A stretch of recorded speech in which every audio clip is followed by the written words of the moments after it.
A charming and spirited young mother.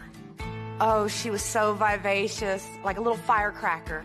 She was sweet and loving, but she just didn't take any crap off anybody.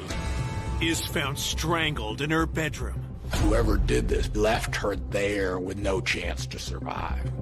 Police face a challenging crime scene. There was no forensic evidence whatsoever. No fingerprints. No eyewitnesses. This case was a definite whodunit case. And a long list of suspects. He had been hanging around her desk, and he had made some comments that really creeped her out. She had had some troubled boyfriends in the past. He didn't want to accept the fact that they were done. Their relationship was over. You would think that whoever did it had a score to settle. Until one big break reveals a culprit.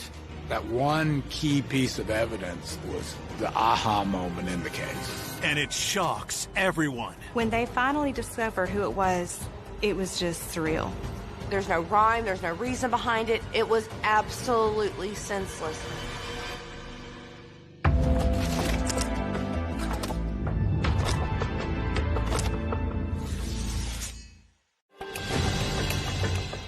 Just before 5 p.m. on a Monday in March of 1999, in the small bedroom community of Norcross, Georgia, police raced through the suburban streets in response to a 911 call.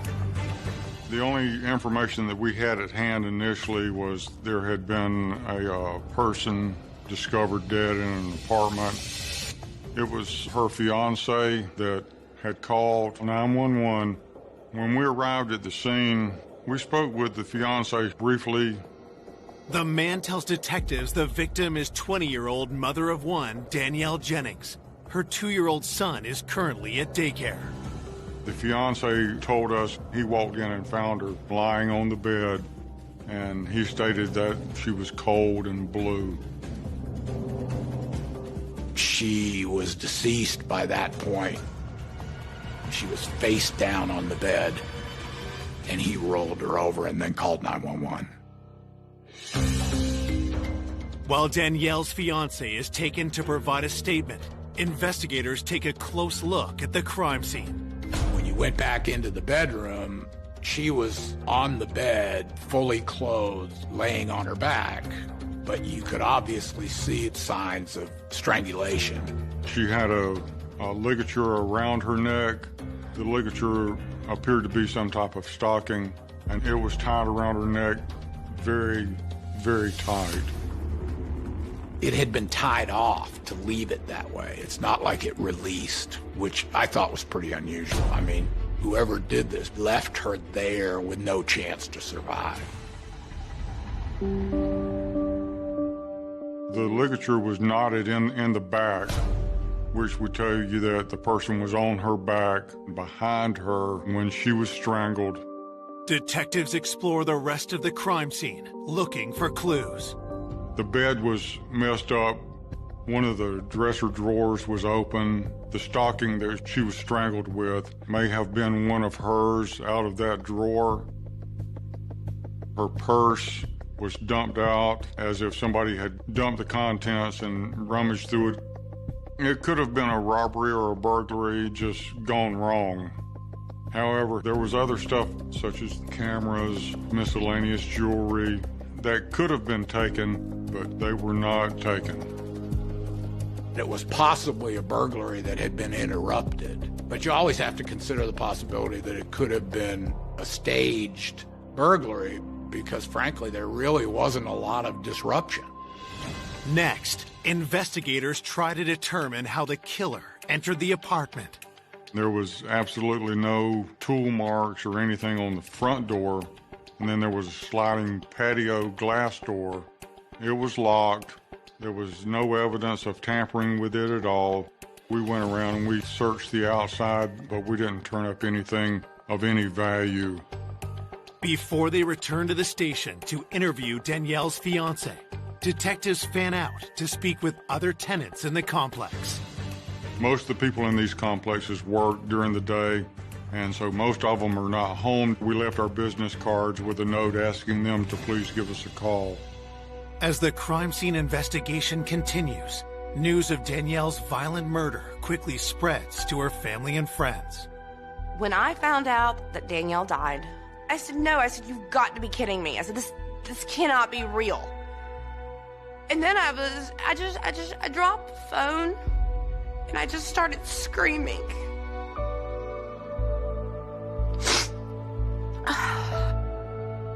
I was just absolutely in utter shock.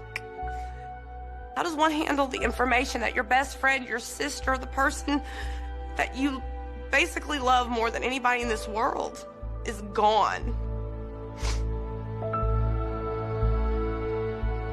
Why would somebody do this to such a loving, caring, beautiful person? Born in Columbia, South Carolina in 1978, Danielle grew up with her mother and stepfather in Stockton, Georgia. Even in her youth, Danielle had a magnetic personality. She was beautiful, strong, tenacious, ferocious. She was very fun. Danielle was always ready to have a good time, to laugh. Oh, she was so vivacious, like a little firecracker. She was very tiny, but she had this big attitude.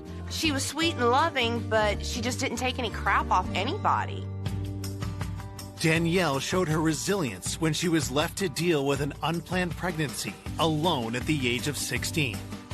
There was never a doubt in her mind that she wanted to have that baby. She wasn't scared. I mean, she had brass balls of steel.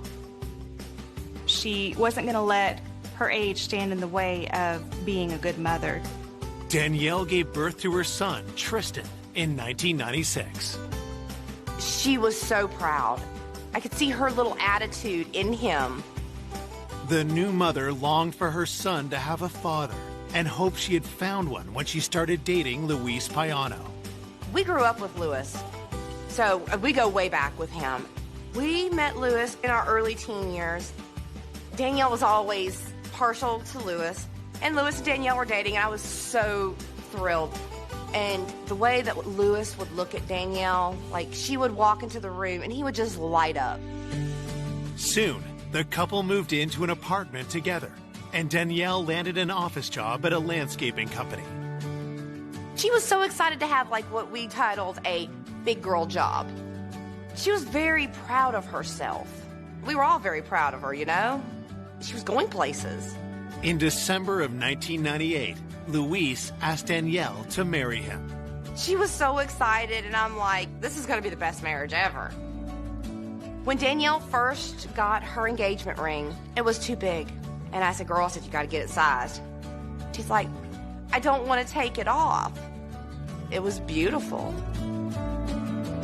Danielle had everything going for her. She had a great career opportunity ahead of her. She had a man she was so excited to marry. She had a beautiful son that just meant the world to her. Danielle was really on top of her game. She was probably the happiest I had ever seen her. Now, all Danielle's happiness and hope has been stolen by a cold-blooded killer. I could not even begin to fathom why somebody would do that to her. Back at the crime scene, investigators are searching for answers. The scene raised several questions. Of course, the most obvious was, how did whoever it was get into the apartment? Because there was no sign of forced entry. Was it someone she knew? We know, working off the percentages, that the person most likely to kill you is laying next to you in the bed. In this case, Danielle's fiance, Luis. Coming up, detectives unearth dark secrets. She had had some troubled boyfriends in the past. He was violent. He was abusive. You could tell when he talked about Danielle that it made him mad. He was just very, very creepy to me. And I know they had tumultuous fights. The person that did it could have been amongst us. And just as the case threatens to turn cold, We felt like we had hit a brick wall. I had a huge fear that whoever it was got away with it. a stunning revelation points to a killer no one suspected. The killer was much closer to home than anybody first thought. I don't think anybody saw it coming.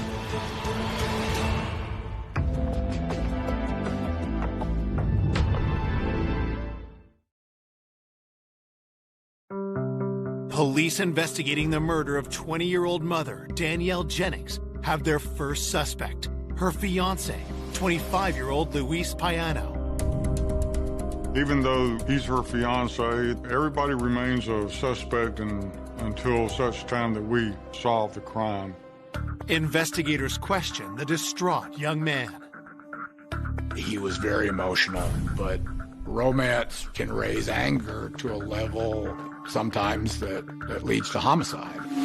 Detectives begin their interview by asking Luis about Danielle's movements the day of her murder. He stated that he had been at work all day. The last time he had seen Danielle was when he left to go to work. According to Luis, they had both left the apartment at 6:45 a.m., but Danielle went back into the building to get something. He tells detectives that Danielle seemed distracted because of an upcoming work meeting. She was supposed to be having a meeting with management that day. She didn't feel easy about it. Luis says Danielle called him at work around 11:30 a.m. She wanted to see if Luis would have lunch with her, but he was tied up at work and he couldn't break free. They didn't have lunch, and later in the afternoon, he couldn't reach her. He called her at work, and then they told him that she had gone home at lunchtime, but she didn't come back from lunch after a couple of hours. Luis tells investigators he called Danielle's cell phone and their apartment. He stated that he was trying to get hold of Danielle and was not getting a response, and then he left work and went home to see if she was there. Luis said that when he got home, the front door was unlocked, and that really surprised him because they were pretty careful about keeping the front door locked. Detectives ask Luis about his relationship with Danielle. We wanted to find out if they had domestic issues. He said that it was a very good relationship and they were very much in love with each other. To verify his story, detectives call Luis's work and Danielle's loved ones. Her family and friends stated that they were just a young couple that were very much in love and looking forward to getting married and spending their life together. She had had some troubled boyfriends in the past, but Luis was on the up and up. I mean, he was setting up a financially stable life for him and Danielle and Tristan, and she loved him so much. Danielle's friends are adamant that Luis would never harm her, and his alibi seems solid. We were able to confirm that he had been at work all day through statements of his coworkers.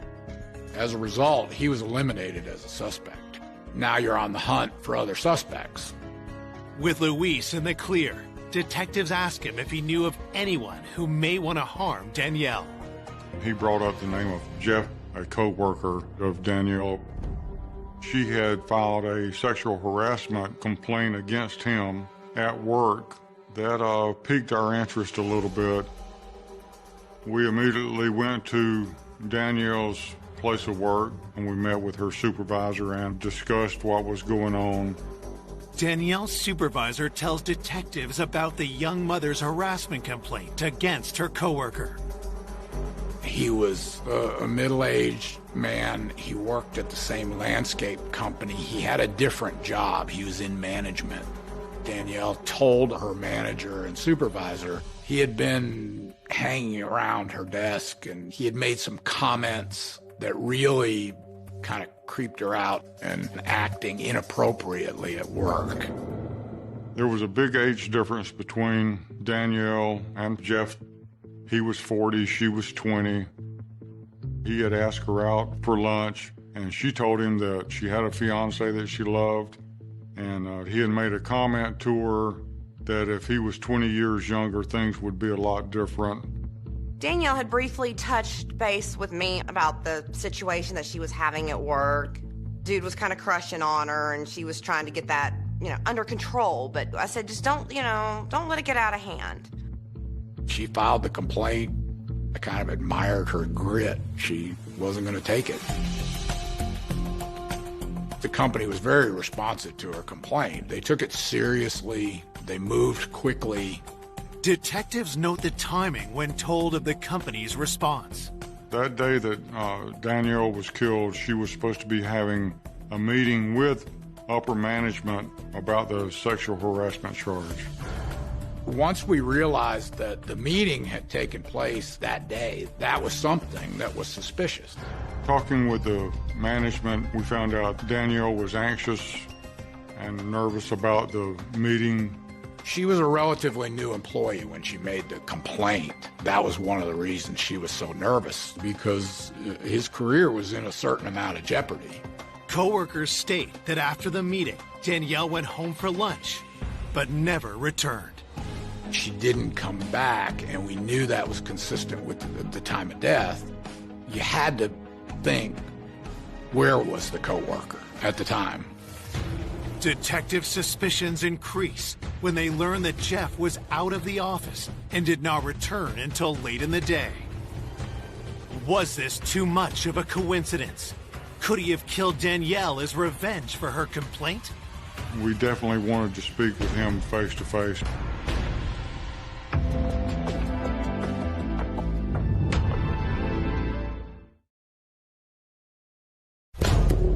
Detectives hunting the killer of Danielle Jennings suspect a harassment complaint against her coworker, Jeff, may have led to retaliation and murder. We were now focused on him as a possible suspect. We had to consider the possibility that he followed her home and ambushed her and killed her. Investigators bring the 40-year-old in for an interview and ask about his interaction with 20-year-old Danielle. He admitted to asking her out for lunch, but he said other than that, he had not done anything. He talked about the sexual harassment complaint and pretty typically said, I didn't think it was that big a deal. I didn't know she was that offended. According to police reports, Jeff denies any sexual intentions toward Danielle. He told police that whatever lapse in manners that he had had with Danielle, that he liked her. He seemed to be genuinely dismayed to find out what had happened. Detectives ask if Danielle's complaint gave him a reason to want to harm her. His first reaction was he was angry. He was adamant that he was not a suspect. And then he said it couldn't have been me because my truck was broken and I was on a job with somebody else, with a coworker, and I can prove it. Jeff provides investigators with the name of the coworker he claims to have been with. We immediately ran down his coworker at like 1 o'clock in the morning. This guy verified that he was with him all day till the close of business. They were together. With his alibi confirmed, police eliminate Jeff as a suspect. 24 hours after Danielle's murder, the enormity of her death is only just starting to hit home for Danielle's loved ones. Things like that didn't happen where we grew up. I could not believe somebody would do that to her. It was just the most nightmarish thing I could imagine. It made me question God. Why would you let something that horrible happen to her? I didn't want to accept it. I couldn't sleep. I just kept saying, she's dead, she's dead. Danielle should not be dead. The following day, investigators receive the autopsy report and scour it for anything that might point to Danielle's killer. The manner of death was asphyxiation or strangulation. The medical examiner stated that she probably lost consciousness within about 15 to 20 seconds after the ligature was placed around her neck. It seemed clear that she had been surprised by her attacker, had no time to move, had no time to strike back. It's almost like it came out of nowhere. We knew from the positioning of the knot, someone had come up behind her with the nylon stocking, pulled it tight until she lost consciousness, and then tied it off to kill her. She had not been sexually assaulted. There weren't any other injuries. There weren't any defensive injuries. This case was a definite whodunit case. There was no evidence found at the scene that could help us. There was no forensic evidence whatsoever.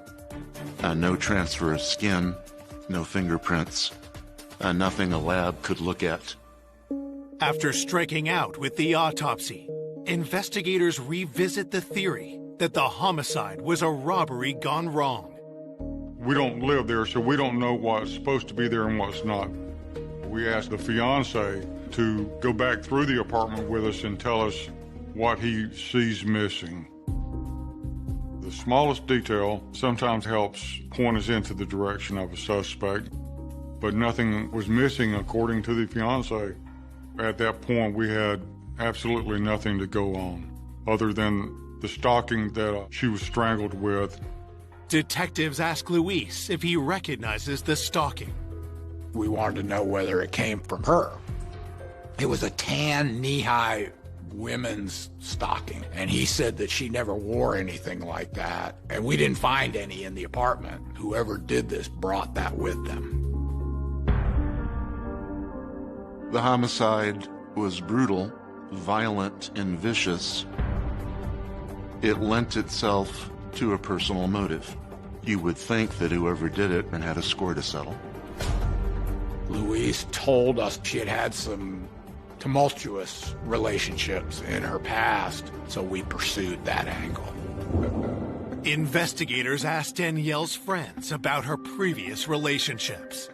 When they first started questioning me, they were asking me a lot of questions about her boyfriends in the past, who I felt might have been able to do it. And then it clicked that, Eddie, he was a tow truck driver, and he was a big guy. And he was just very, very creepy to me.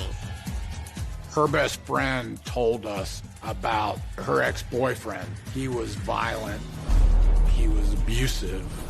She ended up having to get a restraining order on him. With Eddie, no one ever really knew when he was going to pop up again. That was somebody we needed to look at.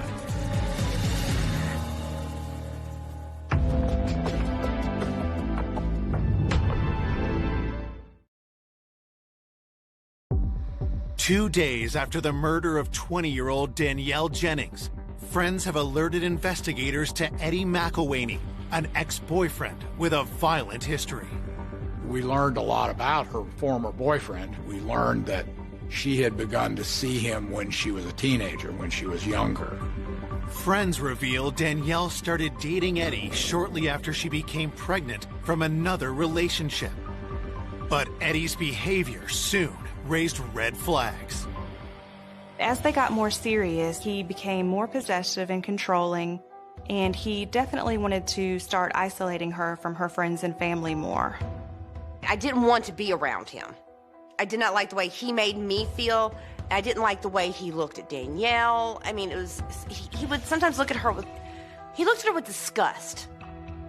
And I know they had tumultuous fights. We learned it had been an abusive relationship, physical and emotional. I mean, she would stand up to anybody, but as tough and as a badass as she was, I think she was a little bit afraid of him. Things only got worse with Eddie when Danielle gave birth to her child. Her family and friends stated that shortly after her son was born, Eddie was getting involved in drugs, and that was finally the straw that broke the camel's back, and she ended the relationship with that. Danielle moved out and tried to start fresh, but Eddie had other plans. She knew it was going to be difficult, but she didn't realize that Eddie was not going to leave Danielle in peace. He didn't want to accept the fact that they were done, their relationship was over. She never knew when he would turn up around the corner, when she just wanted to be left alone. She had gotten a restraining order against Eddie because he had been stalking her. He had been driving back and forth in front of her house. He had gone to her work, and she was in fear that she was endangered. We found out that he had violated the restraining order several times. He would call her, leave voicemails for her. He would drive by her house several times a day or night. When police ask when Eddie last contacted Danielle, the answer is troubling. Danielle's family had told us that within the last few months, he had been calling her, trying to get her to talk to him, but she would just hang up on him. Could Eddie have shown up at Danielle's apartment the day she was killed, leading to a deadly confrontation? I've seen a lot of domestic abuse cases, so I knew that there was a possibility that with his past that he could have done something like that. Investigators track down Eddie and bring him in for questioning. In the interview with Eddie, he was kind of belligerent and unhappy to be there and a little bit hostile. You could tell when he talked about Danielle that it made him mad. What we saw with Eddie certainly had all the earmarks of a domestic violence case. When questioned about his relationship with Danielle, Eddie's responses raised detectives' suspicions even more. When he was asked about the relationship, his version was a little bit different. He never mentioned any abuse. He thought everything was great. We asked him when was the last time that he had had any contact with Danielle, and he said that he had not talked to her for at least a year or longer. We know that he's lying about that. From speaking with Danielle's family and friends, we knew in the last several months he had been calling her. At that point, he's looking pretty good. So you have to determine where he was at the time of the crime. Eddie tells detectives that he was working many miles away from where Danielle was killed. He said that on his job as a tow truck driver that he had to go out of state. Investigators immediately look into Eddie's alibi. His boss verified that he was out of state and he was able to produce hotel receipts, gas receipts that showed that he was actually out of state at the time of the crime. Whenever he responded to a legitimate call, he had to log it, and his whereabouts could be verified throughout the day. That is a pretty tight alibi, so he was eliminated as a suspect. It's another dead end for detectives. Once again, we're knocked for a loop and we're back to ground zero, and he moves down the line and we're looking for somebody else. It was infuriating. It was frustrating. I had a huge fear that whoever it was got away with it, because people get away with murder every day. I was really hoping that the detectives would find something, because you're sitting here trying to point a finger at somebody that you don't know who. There was this air of suspense around everything because we didn't know at that time who had killed Danielle. The person that did it could have been amongst us.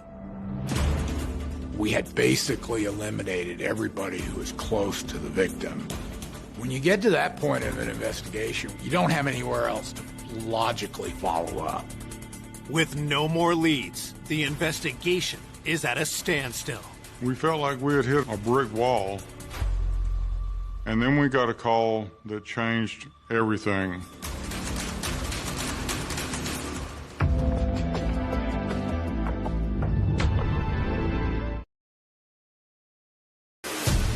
Three days after finding Danielle Jennings strangled in her apartment bedroom, police hunting her killer have just got a stunning new lead.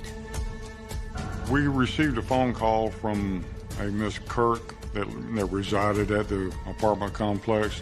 The woman tells detectives about a disturbing incident that took place a week before Danielle was killed. She was awakened one morning by someone knocking at the door, and she looked out the peephole but didn't see anybody there, so she went back to bed. And a few minutes later, she hears the front door open, and the maintenance man is standing there. The maintenance man says that he's there for a work order. However, Miss Kirk says she felt very uncomfortable the entire time that he was in there because he was always staring at her, like he was more preoccupied with her than he was completing the work order. The woman cannot provide the name of the maintenance man, but she gives a description to police. Detectives head back to Danielle's apartment complex to investigate. While speaking with the management at the complex, we found that there was another case similar in the past from a Miss Bruno that lived in the apartment complex. Management told the detectives that someone had walked into this woman's apartment She had, of course, asked him who the heck he was. What are you doing in my apartment? And he said maintenance, and claimed that he was there to change light bulbs. And she said, I don't have any light bulbs to change. He kind of mumbled and stumbled, and then, maybe I have the wrong apartment, and he backed out and left. It was so similar to the other one, which of course raises our eyebrows. The complex was big enough so that there were several maintenance workers, but only one closely fit the description given by the young ladies. That would be Calvin Oliver. We showed a photograph of Mr. Oliver to Miss Bruno and Miss Kurt, and both of them identified him as the person that had walked in on them. Investigators discover a disturbing trend emerged after Calvin had been hired 7 months ago. Come to find out, there had been several burglaries reported where items had been stolen out of apartments that had no forced entry. Could Calvin have been responsible for these thefts? We learned that he had an apartment in the complex. The fact that he lives there makes it so accessible that he could walk around, not be suspicious. We also learned that the custodians had access to the master keys of every apartment. He has complete access. Detectives search for any link between Danielle and Calvin. We found out that he had done a work order in her apartment a couple of weeks prior to the murder. That is somebody that you really want to look at. It went back to our original theory of if this was a burglary, then it had been interrupted. He could have known that Danielle Jennings was gone during the daytime, and he decided that day that he was going to enter that apartment. Investigators haul Calvin Oliver in for an interview, but make the call to slow play their suspicions. When Oliver was brought in for questioning, we didn't want to tip him off to anything about the homicide. So he was interviewed initially about the burglaries. He absolutely denied any of that. He said, I didn't steal anything, I didn't go into apartments. He denied any involvement in any burglaries. The 42-year-old tells detectives that his intrusion on the two women in the complex was a simple misunderstanding. Once we got around to interviewing him about the murder, the first question was, did you hear about this? It was kind of odd. You would have thought that a person who worked in that apartment complex and was there every day would have heard everything about it. He went, yeah, I think I heard something about it. I don't know much about it. I don't know that woman. He insisted he knew nothing about, as he described her, that dead girl. All he admitted to knowing her was that he had done the work order in her apartment. At that point, we had a pattern of conduct going into apartments. We had the admission that he had been in the apartment, but we had nothing that directly linked him to the murder. With nothing concrete on Calvin, detectives end the interview. But before they let him walk free, police run a background check and are shocked by what they find. He had a criminal history of burglary and theft. There was an outstanding warrant on him for failure to appear on a burglary charge in another jurisdiction. That day that Danielle was killed, if he's in there and she walks in on him, that would be a reason for him to cause her harm because he doesn't want to go back to prison. He had an outstanding warrant, so he was held for that, and that bought them enough time while they investigated. Based on the burglaries that had occurred in the complex, we obtained a search warrant for his apartment. We're trying to see if we can find anything that would tie him to Danielle Jennings. We're looking for any type of the stockings or pantyhose or anything that would be similar to the one that we found tied around her neck. Detectives find no matching stocking, but they do discover incriminating evidence. We do find evidence of the other burglaries that had been committed in the complex. And then we also found out that he had possession of a master key for the apartment complex so that he could open any door on any building at any time, and he was not supposed to be in possession of that key. It's only enough evidence to allow investigators to charge Calvin with burglary. We concluded that search with those items, but nothing was found relevant to the murder. You really don't have anywhere else to go at that point. We don't have a stocking. We don't have anything that ties him to Danielle or her apartment at all. That's where we were until Luis called. Out of the blue, he said, "Do you have the engagement ring?" We told him, no, we don't have a ring. We didn't know one was missing. And then he describes the ring, and then the big bright light goes off.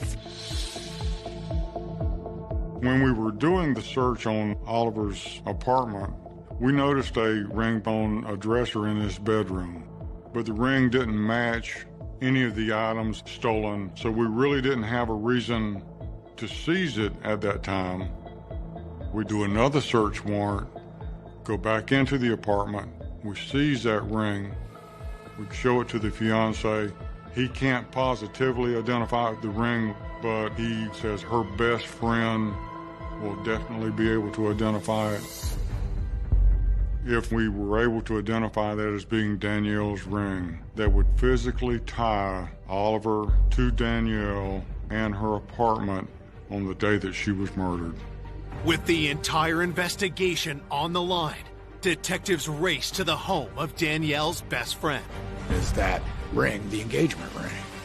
This is something we gotta know.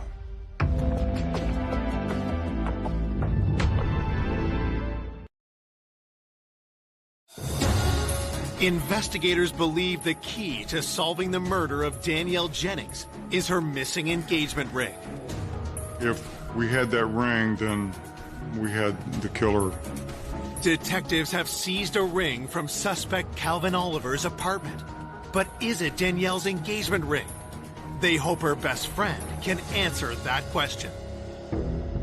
The detective and Lewis were there, and I said, well, what's going on? And the detective looked at me and he said, Leslie, he said, do you know what Danielle's engagement ring looked like? And I said, yes, sir, I do. The detective said, is there any defining characteristics to this ring? He goes, and I need you to be specific. And I said, yes, sir. I said it was bent. She had bent the band so it stayed snug on her finger because she wouldn't take the dang thing to get sized. We needed to find out when was the last time she had seen her wearing the ring. I said, I saw Danielle the Sunday before she was killed, and she had her ring on Sunday night. And he takes the evidence bag out and he says, is this her ring? And the minute I saw it, I knew it was hers. When we had that ring and had it identified as being hers, we knew that we had the guy. We knew we had the right person. Finding the ring was the aha moment in the case. And that was the piece of evidence that allowed us to charge Calvin Oliver with murder. 9 days after her death, Calvin Oliver is arrested for the murder of Danielle Jennings. The primary charge was malice murder, and that means that you intentionally and unlawfully kill another human being. Detectives once again interview Calvin, this time taking a different approach. Once you have a suspect under arrest for the charge that you're interviewing him about, then the interview becomes very direct. He was given a chance again to tell the story where he denied it.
involvement in the murder. And then he was confronted with the evidence that we had. We told him about the ring, and that's when he said, well, I stole that ring 2 weeks ago when I did the work order in her apartment. But see, we knew that was a lie because we had people that had seen her wearing the ring. So we knew that he was lying about that. Calvin refuses to answer any more questions. We told him that he was being charged with malice murder because you took the pantyhose with you into the apartment because you had intent to harm someone, and he said there was no intent there, which was a good comment to have in a statement. It's like he admitted to killing her without knowing that he had admitted to it. We were convinced 100% that we had our guy. This is the guy that was responsible for the death of Danielle Jennings, and that we were going to send him to prison for the rest of his life. News of an arrest in Danielle's murder brings relief to her loved ones and surprise.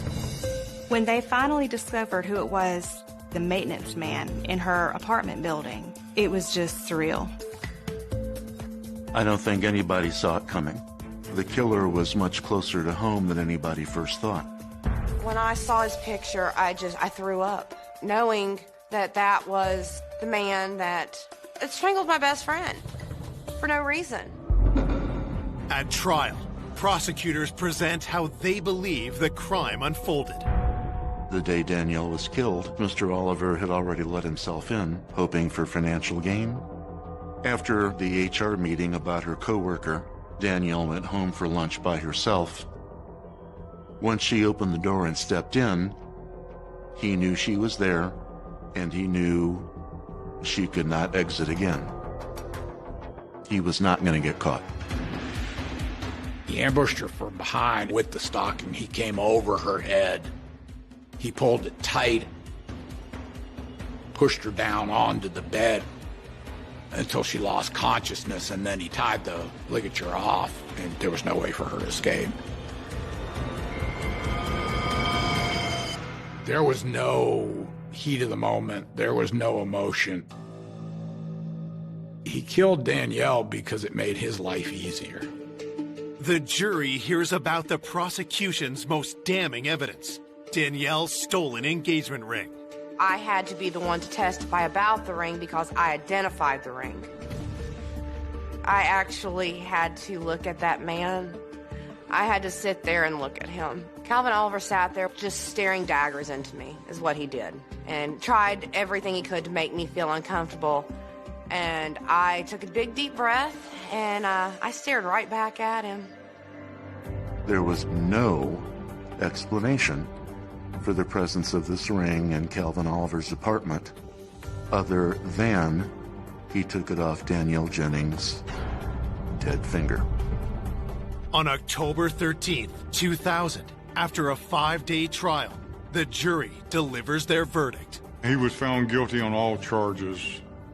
The judge sentences Calvin Oliver to life in prison. When the verdict came through, we were all holding hands.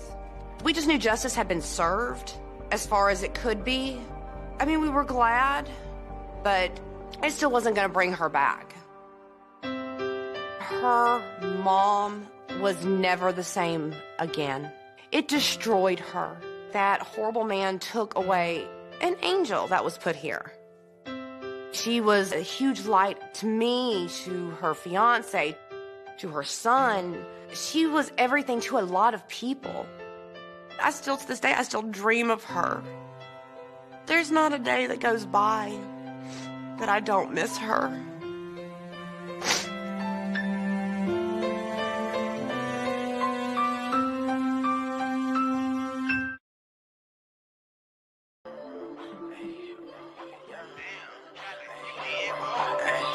Bring a nigga from the 9-1, switch that over, that's the young blonde. I was at the West Coast, now I'm in the East Coast. Shawty wanna